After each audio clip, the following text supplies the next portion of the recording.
grieving. Some families will be lost to one another forever.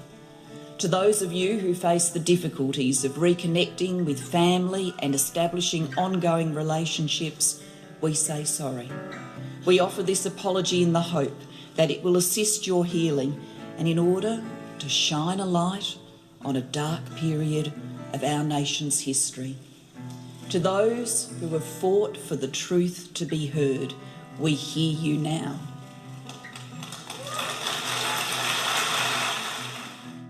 You're listening to Adopt Perspective, a podcast for anyone affected by adoption. I'm one of your hosts, Jo Sparrow. This podcast is a production of Jigsaw Queensland Post-Adoption Support Service. However, the views expressed are those of the people participating, not necessarily Jigsaw Queensland. The podcast discusses adult themes and listener discretion is advised. Hi everyone, it's Jo Sparrow here. Today's guest is an adoptee born at Crown Street Women's Hospital in Sydney in 1953.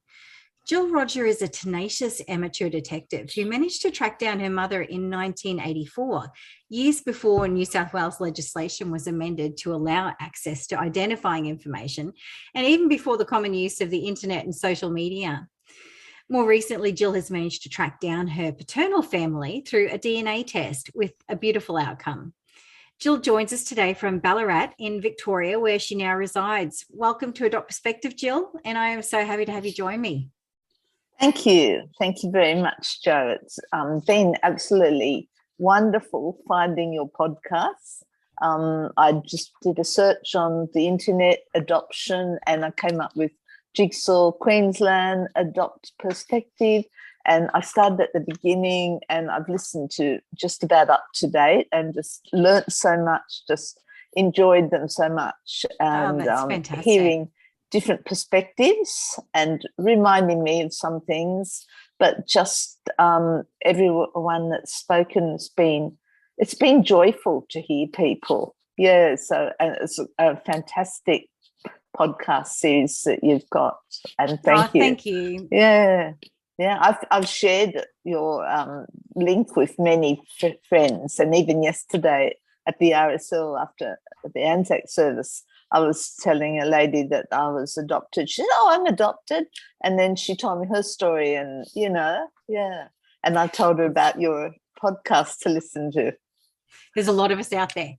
Yes, definitely. Yeah. Jill, I thought we might start this morning by just asking you if you could share with us what you know about your birth and subsequent adoption.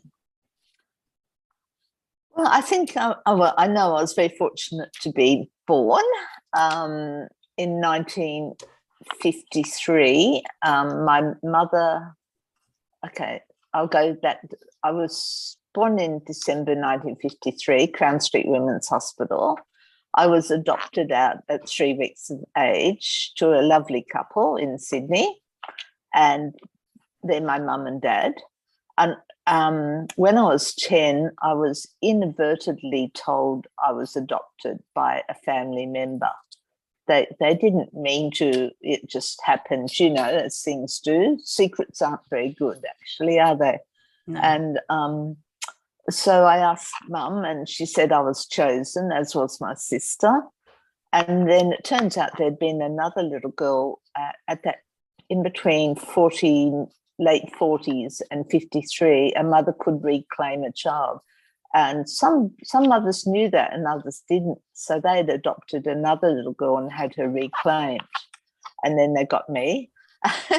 And so I knew where I was born, and Mum and Dad said they knew nothing. It was done through the Department of Community Services, which was called under the Child Welfare Act of New South Wales. And I had a lovely childhood. And but I wanted to know more. Whoever matched us up didn't do a very good matching up, because when I found out later, my birth mother's family were all fair and tall. My adopted family were dark and short. And Mum was 4'11", and I was, 5'7" when I grew up. I was 15, 16, and fair and blue eyes, and mum had brown eyes. So they didn't sort of match us up. So I never actually felt part of mum and dad's family. My sister and I were similar, both blonde, but yeah. So I'd always been wanting to know more. All that questions that we have that no one could answer. Yes. What was it like for you growing up adopted once you knew? I always felt different, and I could always see girlfriends that looked like their mother, and they had similar personalities, and they had a closer bond, which as I became a mother, I was aware of that bond between a mother and a child. So I had a good adoption, a really good adoption. So in that way, the Child Welfare Department did the right thing. They were lovely people, but they were a lot older, so they weren't the young with it parents. But lovely. And my sister and I really didn't ever talk about adoption. She wasn't interested, and she still isn't. And that's a bit of a thorn in her side, that I am out there talking about adoption all the time. Just being adopted, I felt different, unwanted, which was stupid because I was wanted, but I couldn't connect the dots with anybody. So I felt that I didn't have a good identity. And even though I was gregarious on the cusp of Sagittarius and Capricorn, I was also inwardly very distressed, which I wrote a lot. And putting down on paper how you feel is very therapeutic. And I also played up. I was a naughty girl, and mum and dad were quiet, gentle country folk, and I was not the same as them. So, and I would throw it back at my parents. Well, anyway, I'm adopted. I'm not yours, so you can't tell me what to do and stuff like that, which is really mean, but it was indicative of how I felt. Yeah. I didn't belong in their family. So, I mean, back when you and I were adopted, we thought at the time we would never be able to find our biological parents because we were not going to be told their names ever. And I know for myself it almost drove me insane. Like from the earliest of ages, I wanted to know who they were, who my parents were, and I wanted to find them. And the thought that I couldn't was maddening. I'm just wondering, particularly when we find out a little bit more later about, what eventuated with you doing your sleuth work, were you really driven by that too? Like, was that a strong force for you as a child? Yes, yeah, definitely. I used to look at people in the street and on the buses, and I wanted to connect, and I wanted to know my name, and my mother's name. I don't know about you, but I wasn't particularly looking for my father. I was looking for my mother. Yeah, I that's think quite common. Yeah. The father came into it later on, but I assumed once I found my mother, I'd be told my father's name. Yeah. And the mother was the given. She's the one that gave us birth. So, whereas the father could have been anybody from different circumstances. So, So I spent all my time going against the law of New South Wales at the time, looking for my father. For my mother, beg your pardon, So, and that's sort of what my story was that led me into trying to find out before social media and access was open, trying to find out where I came from. And the first port of call was Crown Street Women's Hospital, or it was called the Women's Hospital Crown Street officially. So before you start telling us about that search, Jill, can I just ask, what ended up sparking you to start looking? Like, was there something in particular that sparked it? Yes, my lovely mum died a week before my 21st. Yeah. And so suddenly and then Dad died 4 years later. So suddenly I called myself an orphan. Yeah. And no one had any information. So that really got at me. And yes. Yeah. So that was in 1974. Yeah. And I started fairly soon after, but not 100% of the time, because I was working full time and life was there. And then we were moving to Melbourne or Victoria in 1981. So 1981 was a pretty traumatic year, Jo. We all have those years, don't we? Yeah. And my second son was born in May 81. My brother-in-law died suddenly in August 81. My father died. Oh, it was a few years later. It wasn't 4 years. My dad died in September 81. And my husband at the time had a mental breakdown or a mental health issue. And we moved to Melbourne to work with family at the end of 81. So I realised in 81 that I needed to get my act together really quickly and made an appointment at the hospital to see the social worker. The Crown Street Women's Hospital had closed and all the records had gone to the Royal Women's Hospital in Paddington in Sydney. So I went there. My lovely mother-in-law came with me and my baby and older son. And the social worker could give me certain information. And she was the one that actually told me my birth mother's first and second name, no surname.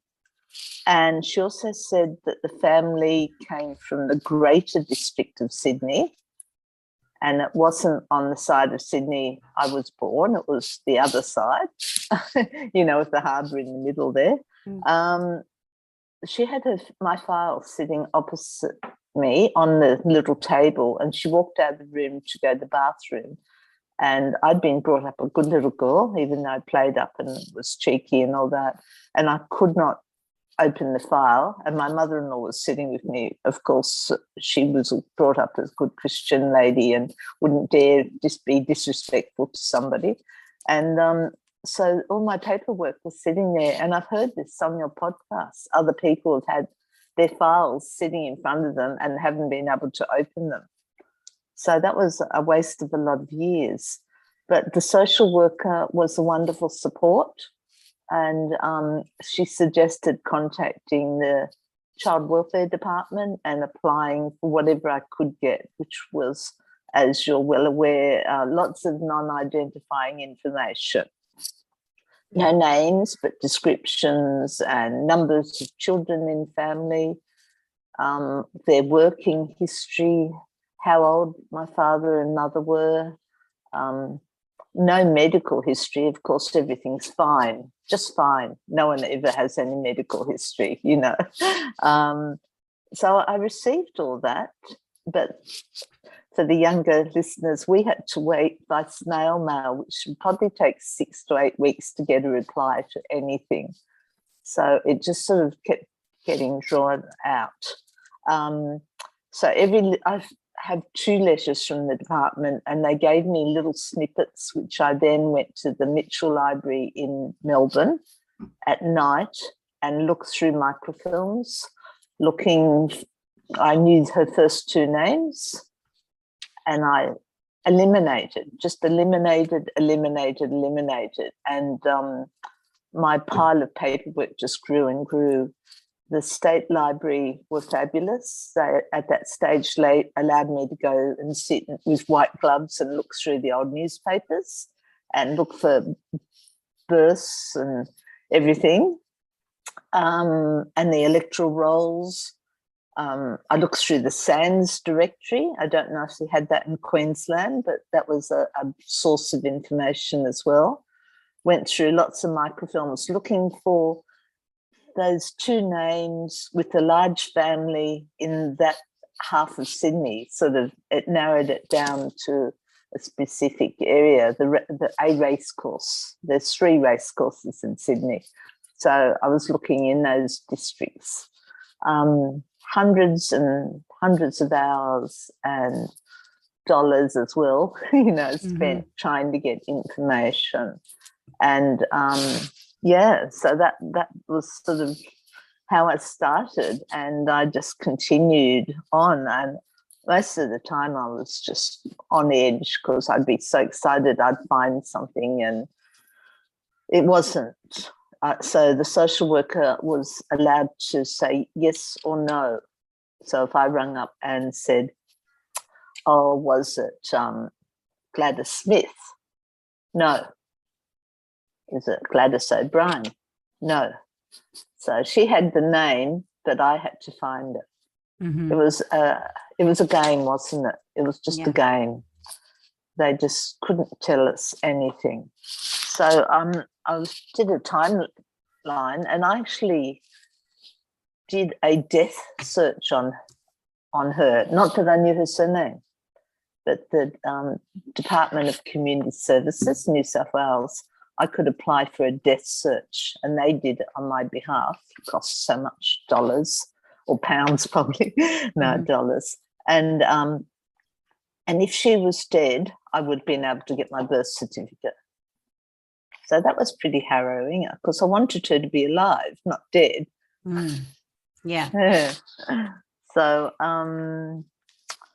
the legislation changed in 91, thank goodness for everyone that's looking, but I really was just like a dog with a bone, and I tried to talk to everybody about adoption, hoping that somebody would know, mum and dad's friends or, neighbours, but nobody knew anything. And so it was just on me, and I had support, but I did the hard work and probably wasted years of my life. Well, not wasted, but spent years of my life looking for my family, my inheritance, as in characteristics of me and medical history and why she gave me away, why I wasn't wanted. But in actual fact, I probably was wanted, but the circumstances at the time didn't allow her to keep me.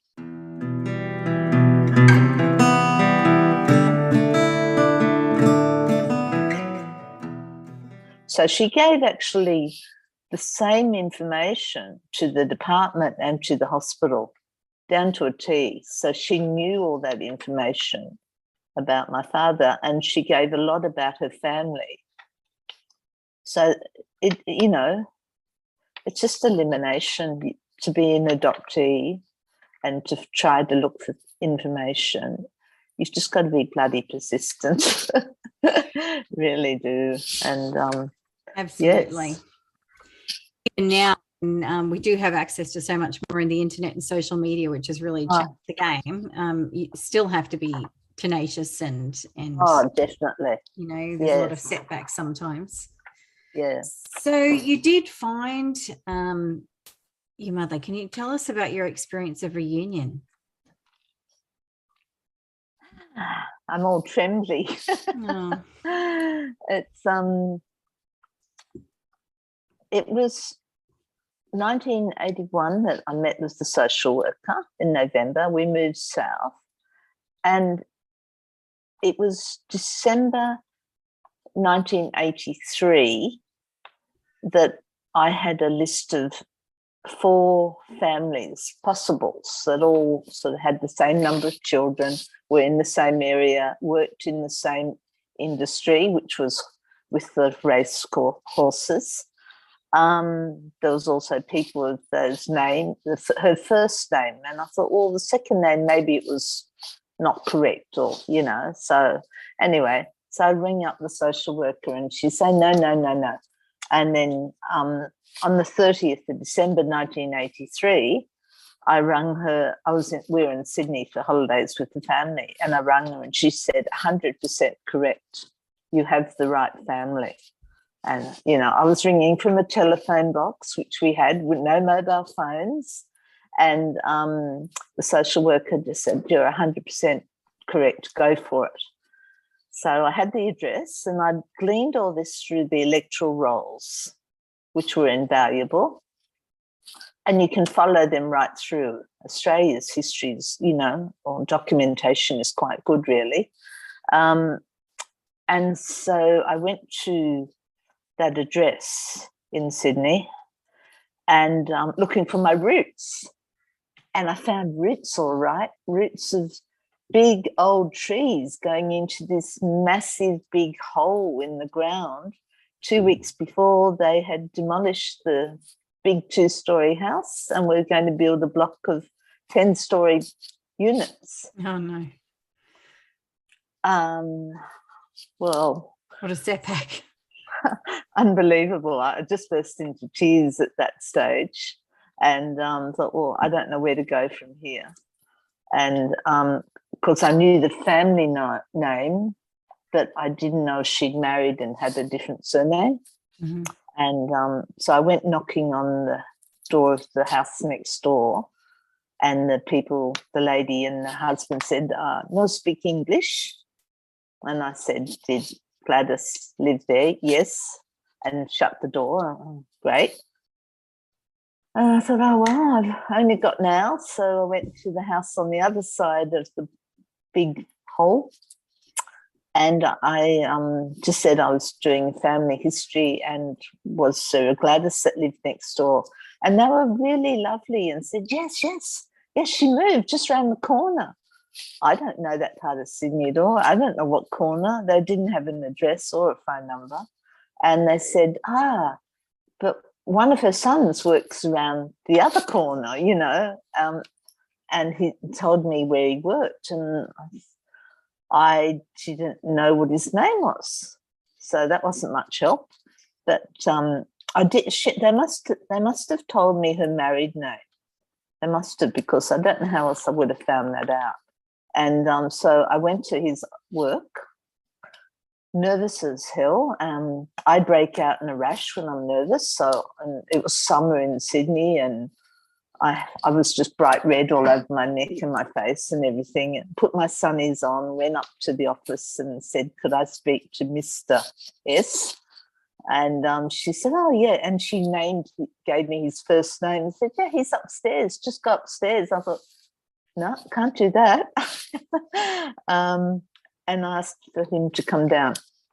So he came down, looked at me, and didn't tweak that I looked like our mother, but I knew 100% that he was my brother. Didn't know first full brother or half brother, but I knew he was my brother. And he said that in answer to my question, I was doing the family tree, he said, oh, you just another nut off the tree. Yeah, she may or may not want to talk to you. She's not really into family trees. She's away. Here's a number. You can give her a ring in a few days, see if she's home. And I gave him my number, but I think he tore that up straight away. He's black or white.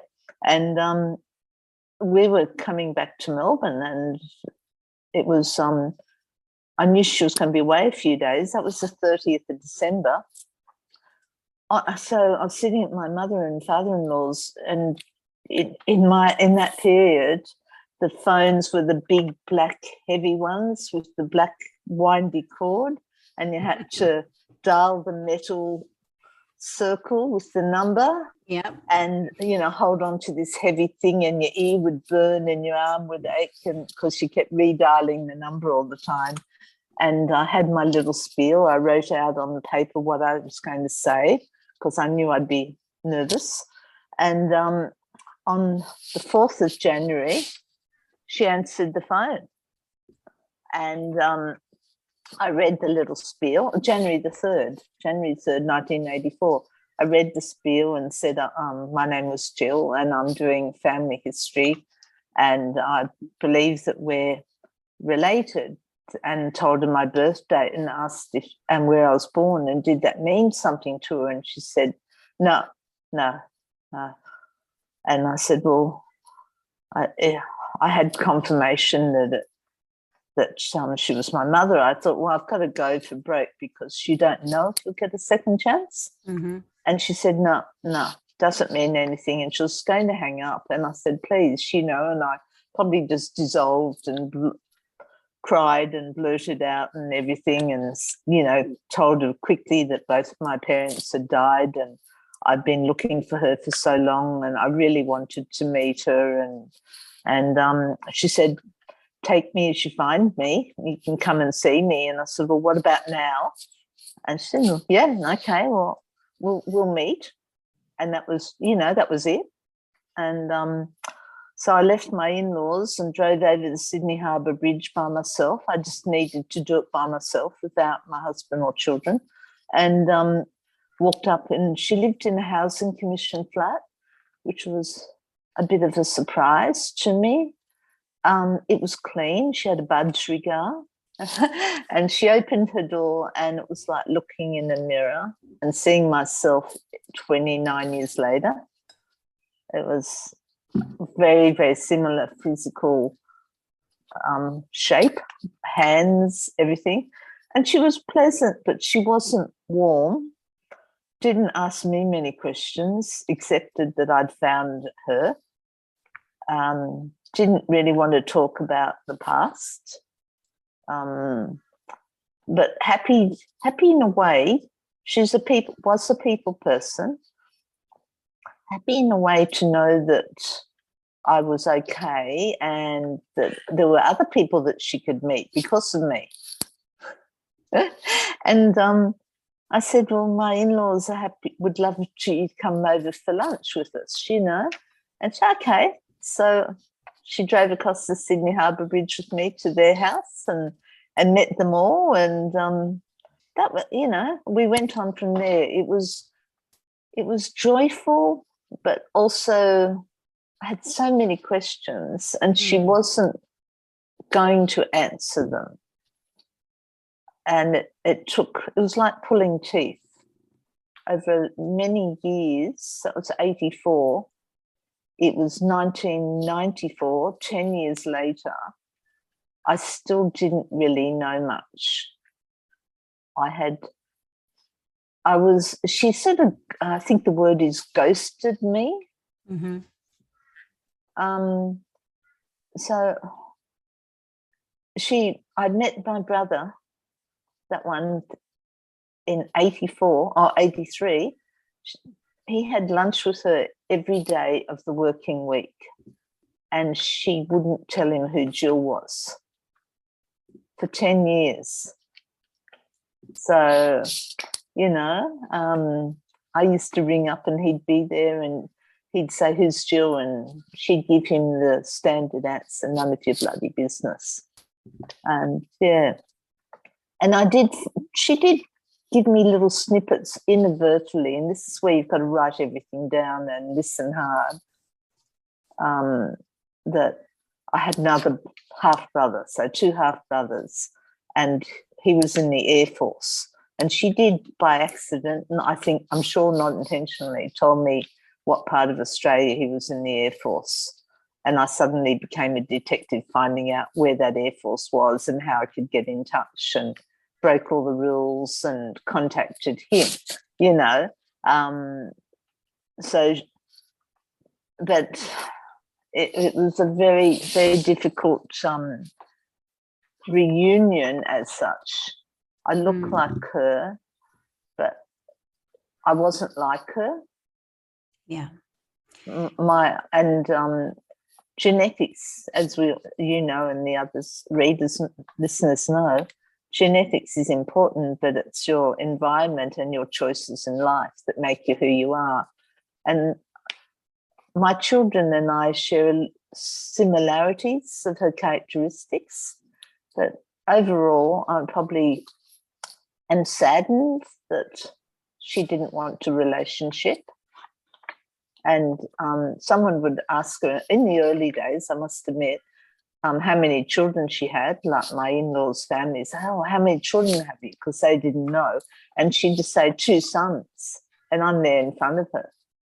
But that was a mindset too. Like when you rang me up the other day and I answered my previous name before I got married a few months ago. And it was the first time I actually answered the phone like that. So it's a behavioural pattern you've got to learn too. So, oops.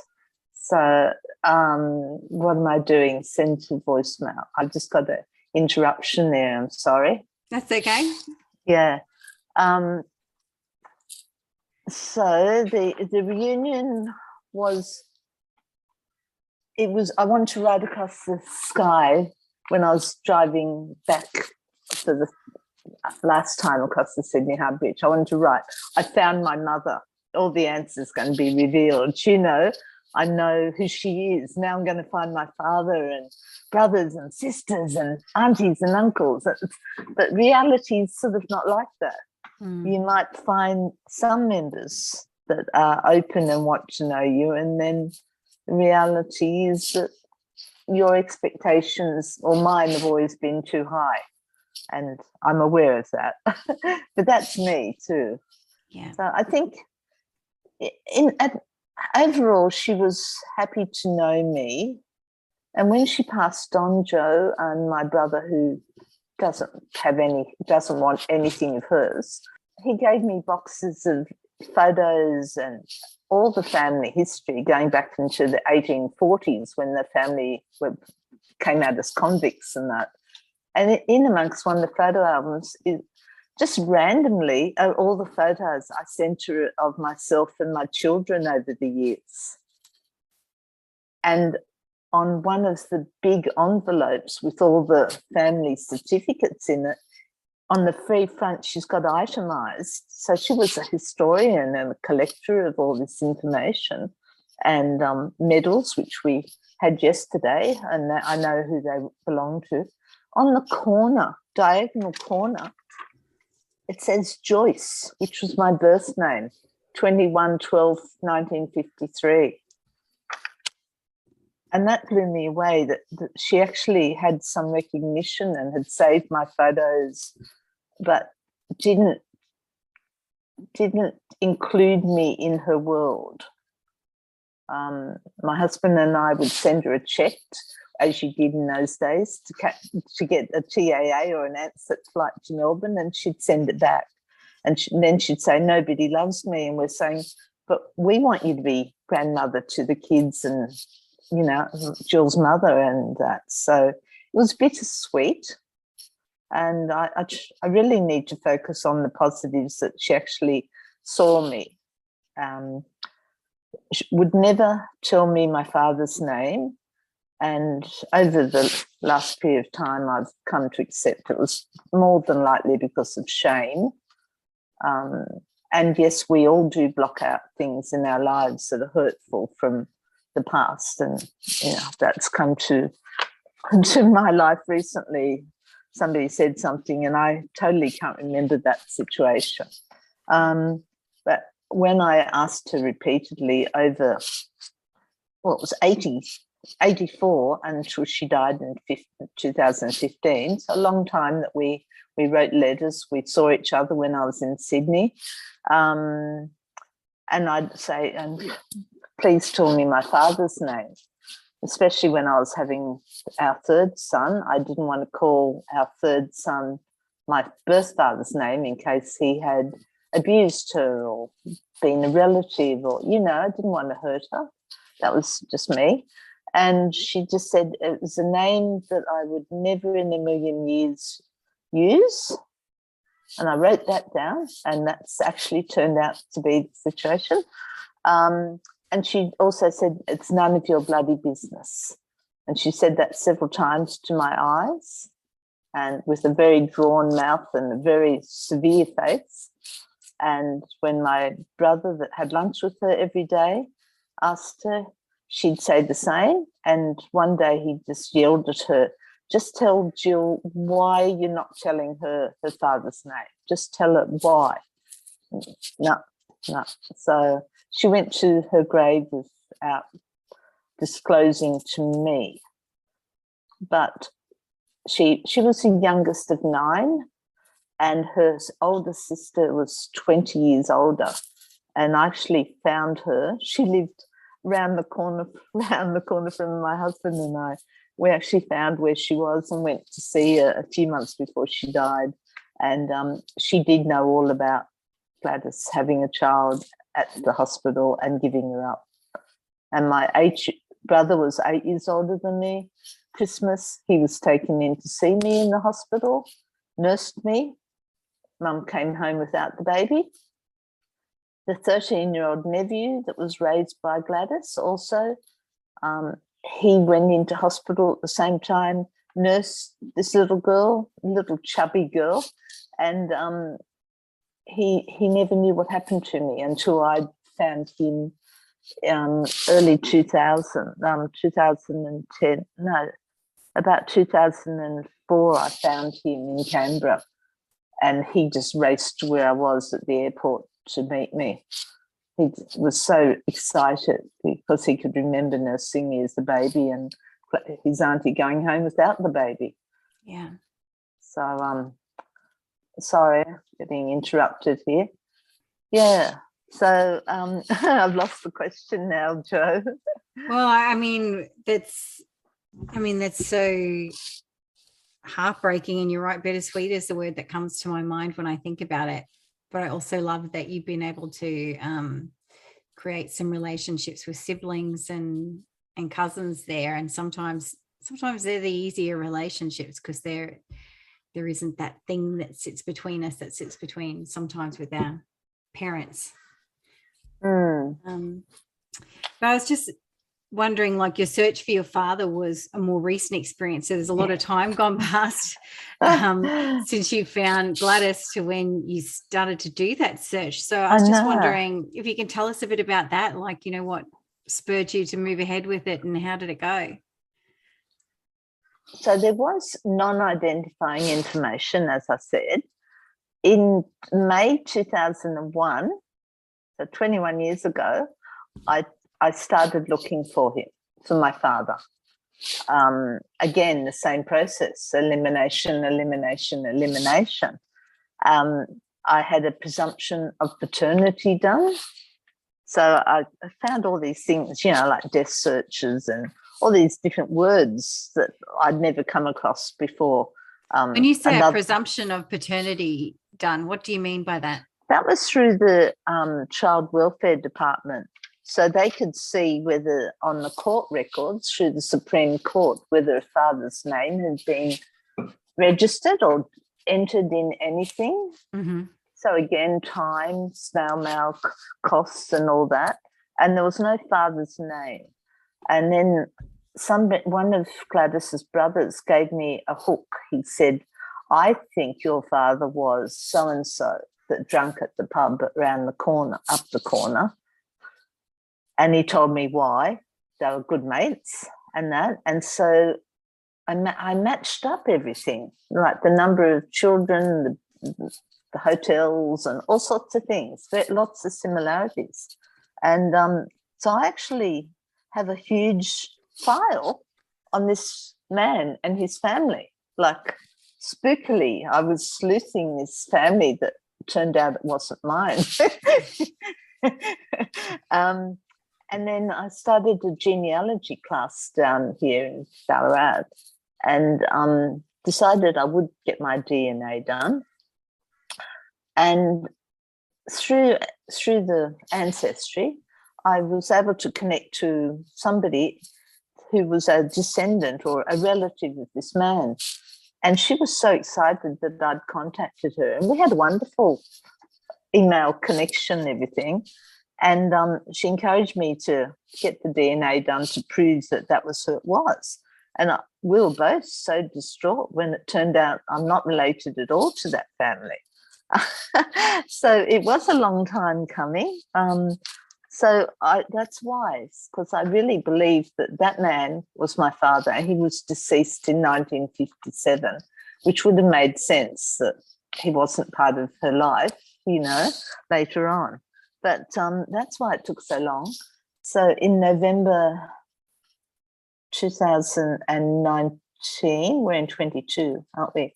21, November 2020, I received my DNA results, and they showed quite clearly the family line of my mother which I knew her father and mother. So I knew grandparents on his mother's side, and it showed quite clearly grandparents on my father's side, quite clearly. And there was connections. There was half sister and there was also cousins. Anyway, so I had to suddenly get involved in learning about how to read the program and what to do, and send out lots of messages to people, and people didn't get back to me. So you get up, you're excited, then you're sad, and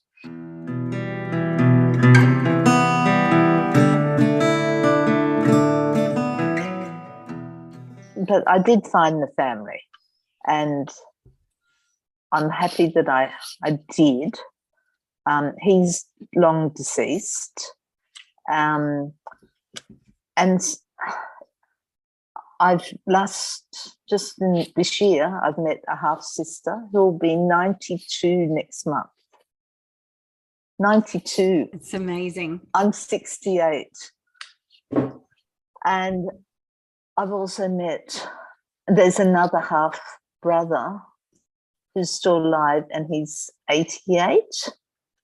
And there was another illegitimate, which is a word that we don't use so much now, another illegitimate child to this this man, in 1927. Well, his daughter is 50, and she's as bad as me, as a dog with a bone. And we connected from day one. Not day one. I sent out a message in March to her. So I had to sit with things. I actually also had a major operation on my spinal cord in December. So, a bit of recovery time. So it was this March that I met my biological niece, but we talk just about every day. And we've met my half sister who's 92. So I grew up as one of two, and now I discover I'm one of 9. Wow. The others have deceased. Yeah. Isn't that amazing? It is incredible, isn't it? So my life was, the bones were that were mum and dad and my sister and I, and that was my basket of life.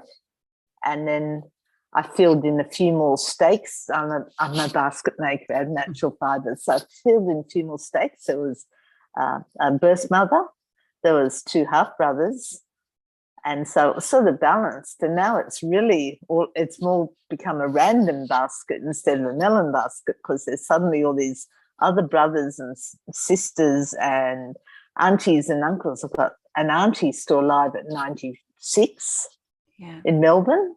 None of my family lived in Melbourne, and suddenly I've got a cousin, 3 cousins in Melbourne. 2 don't want to know me, and that's, as you've had discussed on the podcast. Some people are interested, and others, they just do their test and don't want to know anybody.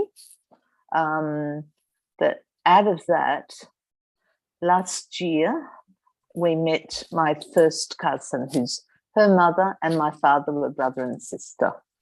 And we met at the State Library, coincidentally, and she sat opposite and said, "You are so much like your father." And even today I'm going goosebumpy. Yeah. I'd never been told I look like anybody. And over the last 9 months, I've got photos, and if I showed you a photo, you'd say, "Oh, yes, that's your father," And she actually married my husband and I on the 30th of December, just gone. Wow.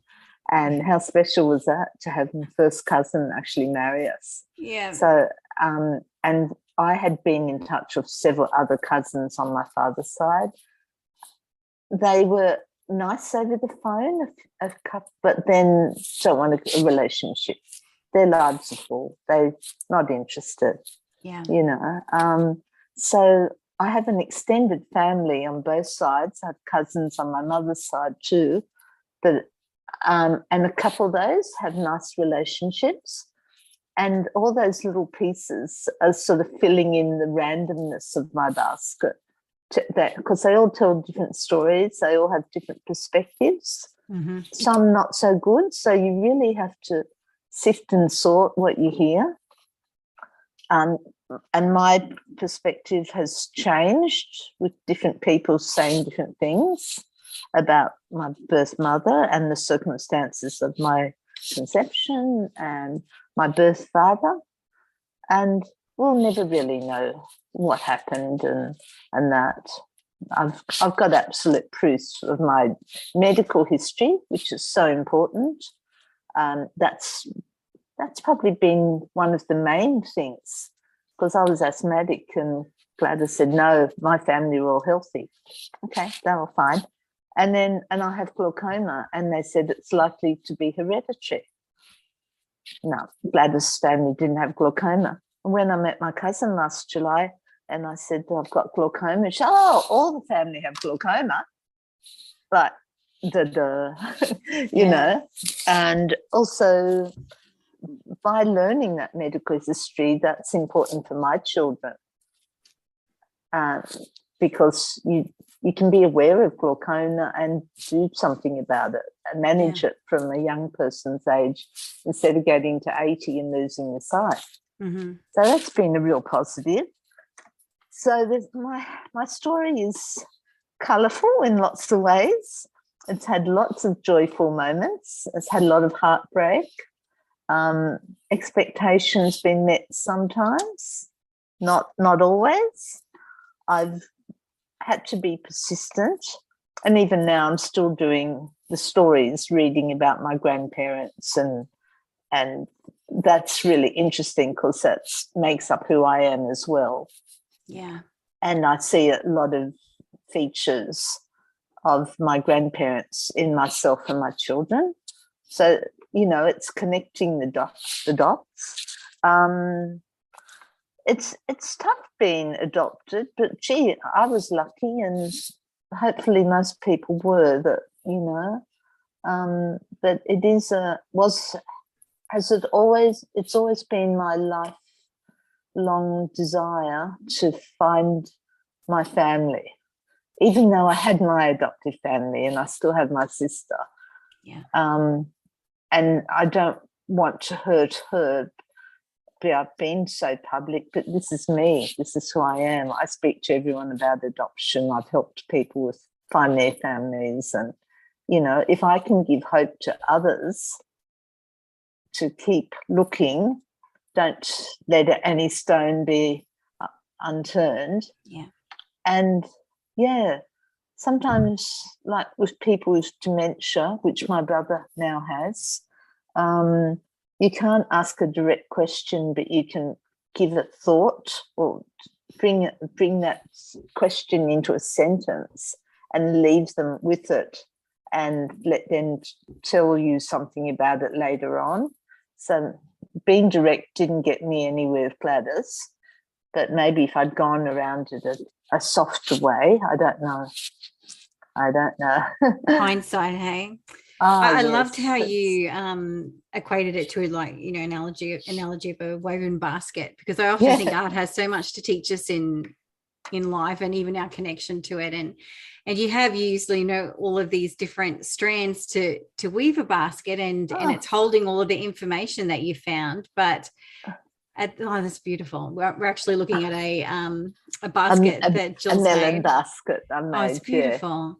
And but so you know, have baskets, the framework. Yeah, but if you were to pour water into a basket, you know, it's going to leak. Like, the water is going to go through unless you put something in there to seal it. And that's like adoption. Like, it shifts, things shift and change, and you can't contain everything the way we might like to control it sometimes. No, but you just got to be persistent and hope. And like, I never knew the laws were going to change in New South Wales, but how exciting they did, and in the other states. And birth certificates now in New South Wales have more information available.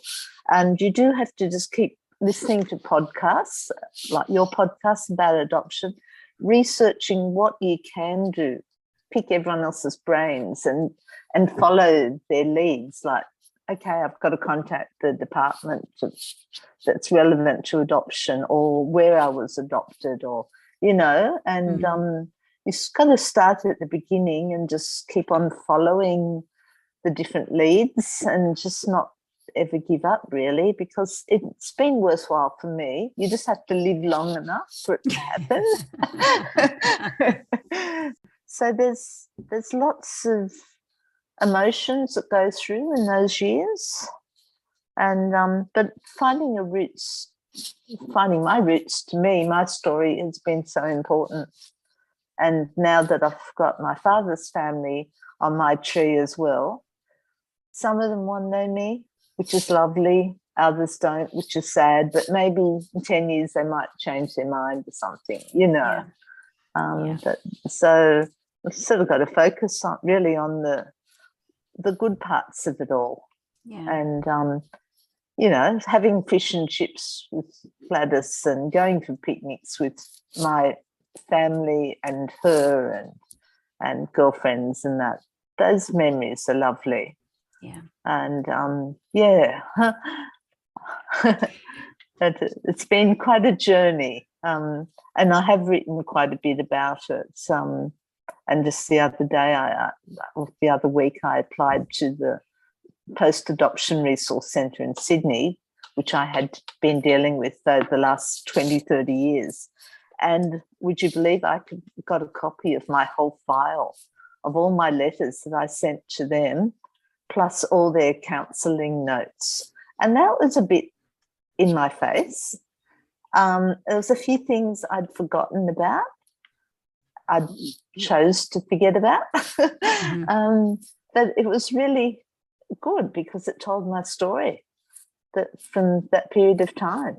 Yeah. So that was another avenue. It shows the evolution of us, doesn't it? Oh, and listening to your podcasts and reading other people's stories and the books that are recommended, and it's wonderful to hear adoptive fathers, their perspective as well. So it's, you know, I've always sort of adoptees and their mothers, but I'm becoming more enlightened with the father's involvement in the communication, the stories and the conferences and that. I think that's wonderful. It is. Yeah. Look, Jill, thank you so much for sharing your story with us today. I could talk to you all day about it.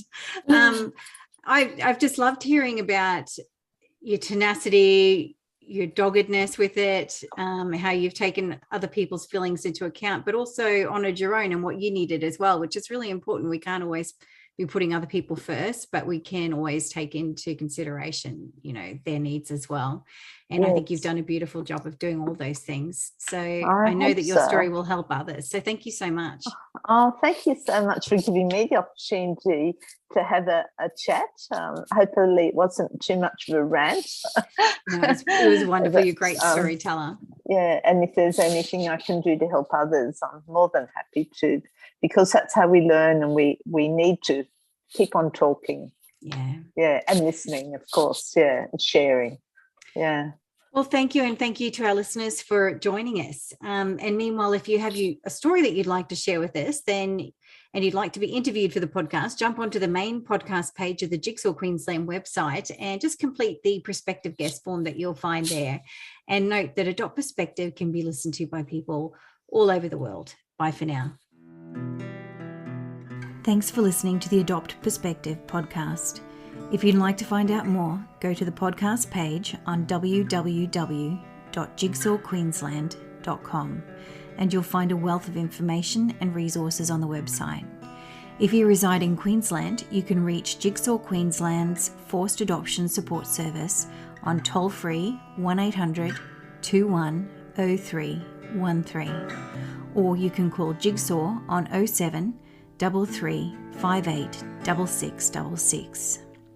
If you live in another state of Australia, you can still call the Forced Adoption Support Service number, and your call will be answered by the Forced Adoption Support Service in the state that you're calling from.